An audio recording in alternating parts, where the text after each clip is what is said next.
95-жылдан бери салуудамын.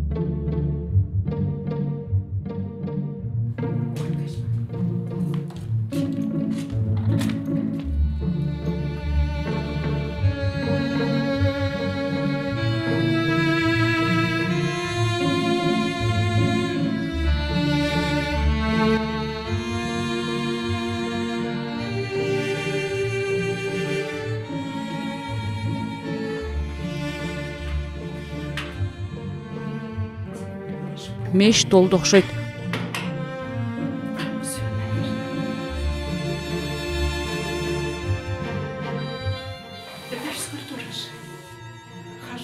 Бул дене тарбия, басып, кыймылдап жүрөм. Жатып алсам, отурсам оорулар жабыша берет. Ой, бул жерде абдан жаш экенмин. Жогорку окуу жайды бүтүргөндөн кийин.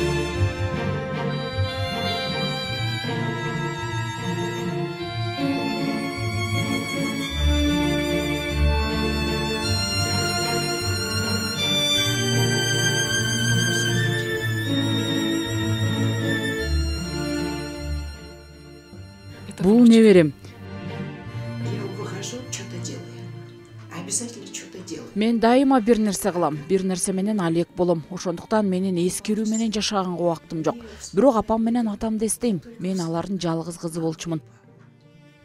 Алар мени руханий жактан өстүрүштү. Атам эч качан арак иччү эмес. Апам экөө намаз окушчу. Шаарда чоңойгом, айылга турмушка чыккам.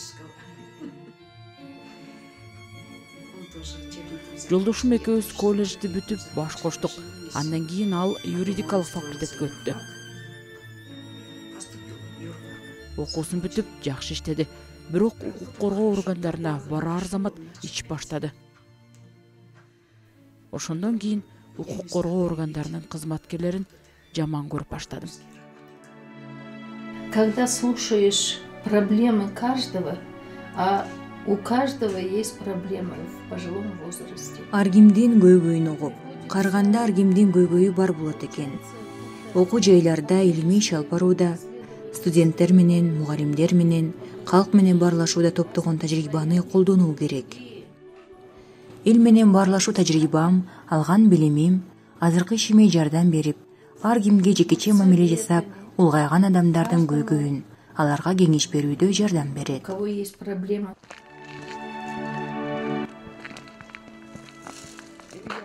Быйыл ак карагатты кырктым.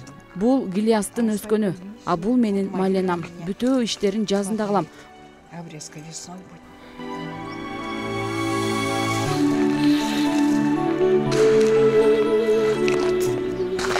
Мына менин сүйүктүү жасмин гүлүм. Бул абдан жагымдуу жыттанып турат.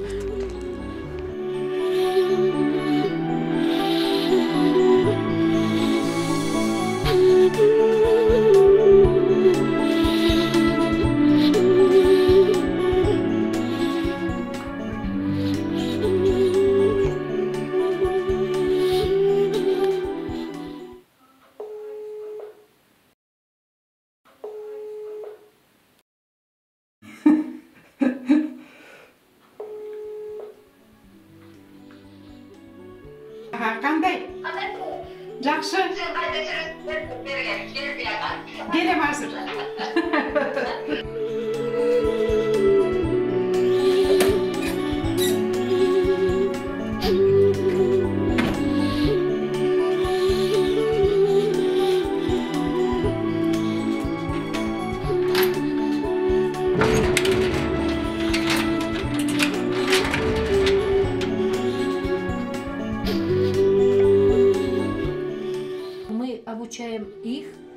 Биз аларга мындан ары ушундай кыйын мезгилде кантип аман калууну үйрөтөбүз.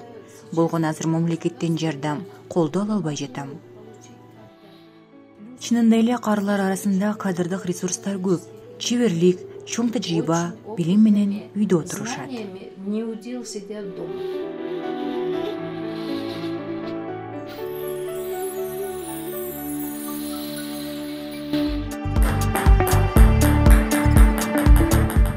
Когда я ушел на пенсию, это было 6 лет назад, Мен пенсияга чыкканда 6 жыл мурун Тыныстанов көчөсүн бойлоп жүрүп, ардагер күндүзгү борборун көрдүм. Мен кирип эмне болгон борбор экенине кызыктым. Менден сурашты: "Канча жаштасың? Пенсионерсиңби?"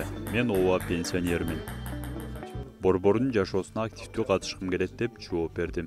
Коом дегенде кары жаш дебей чогулганда бир кызыкчылык пайда болот дедим. Ардагер борборунда кары-картаңдар шахмат ойноп, ансамбльде ырдап, иш-чараларда коллектив болуп чыгышат. Анан кол өнөрчүлүк дагы бар. Бирок мен сайма сайбайм. Биз ушинтип чогулабыз, отурабыз, тигини муну сүйлөшөбүз. Анан менин теннис ойноп жүргөнүмдү билишти. Жана ардагердин директору мага балдарды чогултуп ойногула дегеннен биз ойной баштадык. Кийин жакшылык үйдө теннис бар экенин айтканынан ушул жерге чогулалы деп чечтик. 3 жылдан бери ушул жерде чогулуп ойноп жатабыз. Биз жакшы натыйжаларга жетиштик. Улумундагы адамдардын арасынан мен 2 жолу чемпион болгом. Биздин Ильяс 3-чү орунду алды. Нас не ценит, зато народ ценит. Народ ценит. Бизди кээде баалашпайт, бирок эл баалайт. Карларга жардам берип жатканыбызды эл баалап көрүп жатат. Мисалы, геронтологиялык кызматтарды, бекер медициналык кызматтарды көрсөтөбүз. Дарыгерлердин ансыз деле аз айлыгы менен жумушу көп, бирок алар да жумасына 2-3 жолу келишет. Телефон аркылуу байланышып жардам сурайбыз. Караколдуу геронтологиялык кыймылды биринчилерден болуп баштаганбыз. Бул биздин Гагариндик жол дегендей. Мен геронтологияны уланткым келет. Бул башкача айтканда карлардын жигердүү узак жашоосу.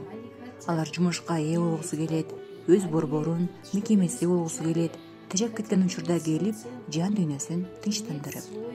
Как-то вот заведение, где бы они приходили и свою отдушину говорили.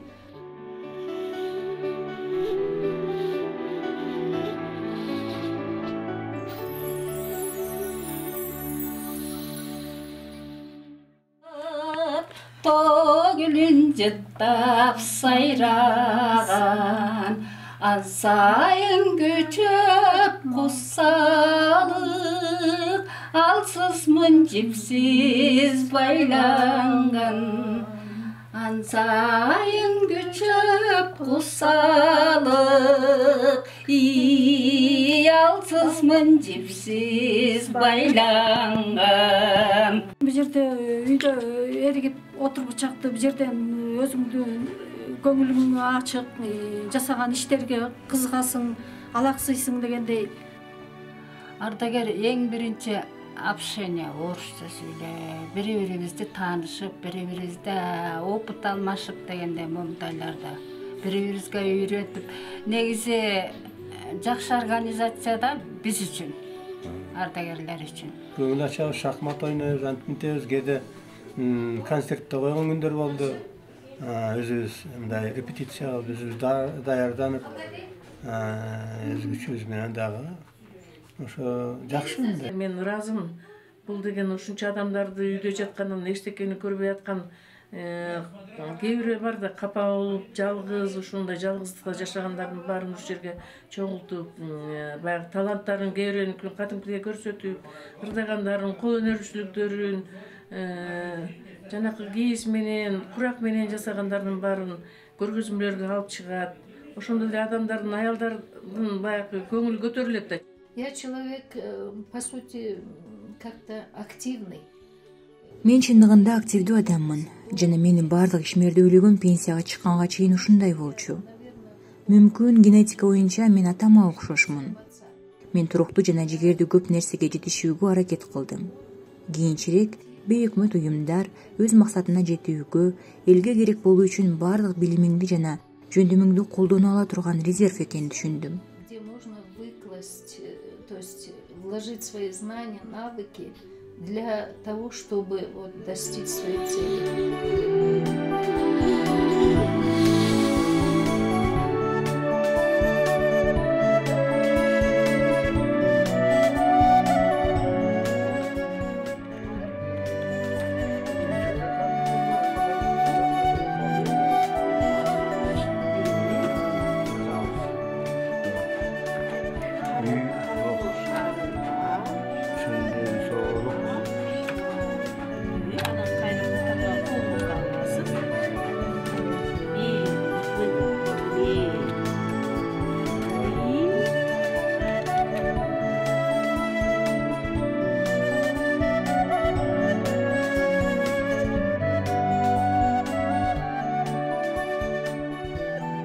башка уюмдарга салыштырганда бул ардагерлердин басып өткөн жолу, тажрыйбалары коомго керек деп ойлойм да. Ошол тажрыйбаларды кандайдыр бир деңгээлде чогултуп, жыйнап, жаштарга жеткиликтүү кылса, коомубузга ардагерлердин таасири өтө зор болор эле да.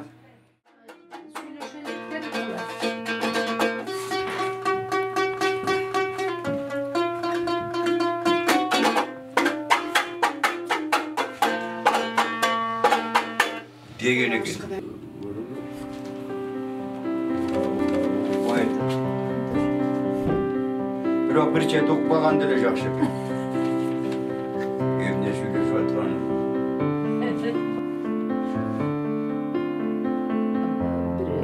Гүл жасаш керек окшойт, Жазуучуга мен айтып атпайм, 76 жашка чыкканда кандайдыр бир Алла Тааладан илхам келип калды да. А мен эми 40 жылдан ашык жооптуу кызматтарда жүрүп, качан мен адабият менен аралашат элем? То есть, по-русски говоря, некогда мне было этим заниматься литературой. А вот когда мне исполнилось 76 лет, мне вот как-то пришлось это самое. Башкаларга салыштырма кыргыз калкы көп эмес да, элдин саны анча деле. Эмнеге ынтымактуу жашабайбыз, эң ыңгайлуу шарт түзүлсө элибизде. Эл ичинде сүймөнчүлүктү таасир бермек, ынтымактуу өлкө башчы жетекчилер куруп берсе, тынчтык менен ынтымактар жок болсо, өлкө эч качан айланбайт күчтүү мамлекетке. Миграция бул биздин кайгы. Тескерисинче биздин система ар кимдин өз орду боло турган бир нукка келсе жакшы болмок. Биринчи кезекте жаштар үчүн. Жакшы имараттар жана жумуш орундары көп болсун. Мүмкүн качандыр бир күнү ушуга жетип, чоң ата, чоң энелерибиз сыймыктуу жашоого жетип, жакшы каарлыкка татыктуу болушса деген үмүт менен жашайбыз. Эмне үчүн жок? Бул абдан жакшы болот. Почему нет? Было бы очень прекрасно.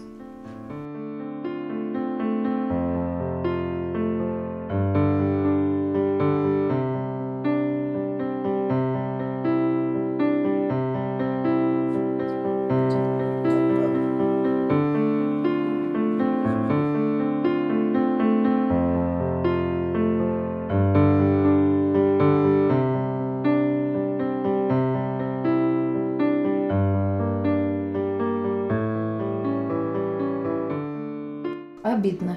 Если бы был такой городской центр, Шаардан мындай борборун жок экени өкүндүрөт. Эмнеге карлар барышпайт?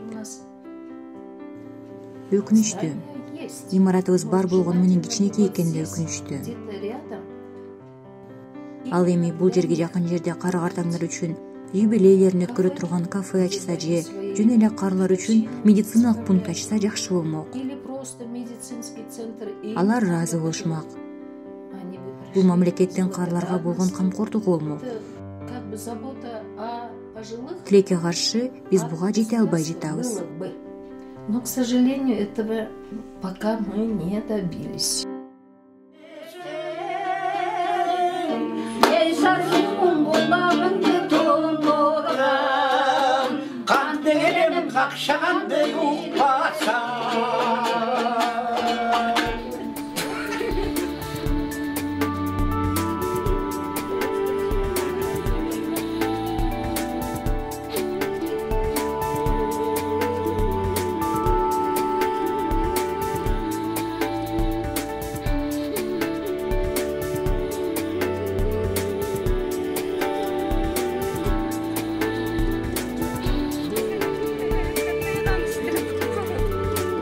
Когда чувствуешь проблему, знаешь, как помочь. Качан маселени сезе алганда жардам бере аласың.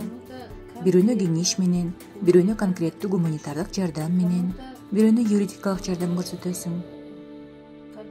Албетте бул үчүн билим да керек. Эң биринчи бул жардам берүүнү каалоо. эгерде жардам бергиң келсе сөзсүз колдон келет. Раз хочешь помочь, получится.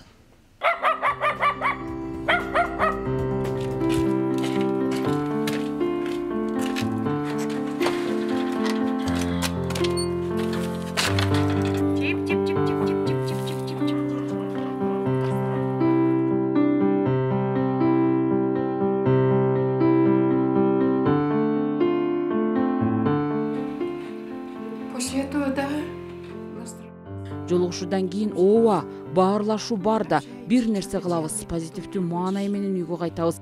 с настроением. Ардагер де жакшы. Хорошо, Ардагер.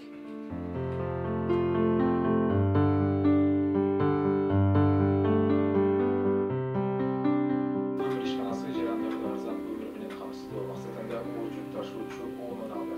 Алардын ачыкчасы энергетика министри Досболбек Мырзаев башка ушул жумуштарды баштады. Каттап айтканда биз конкурс жарыяладык муниципалдык резервге.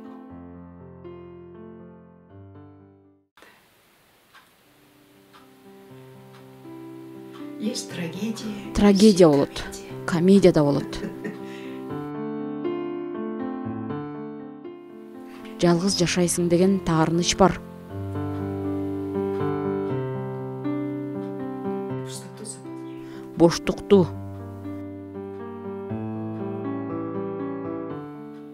Общество. коомго келген адамдар толукташат. Приходят люди. Ардагерлер.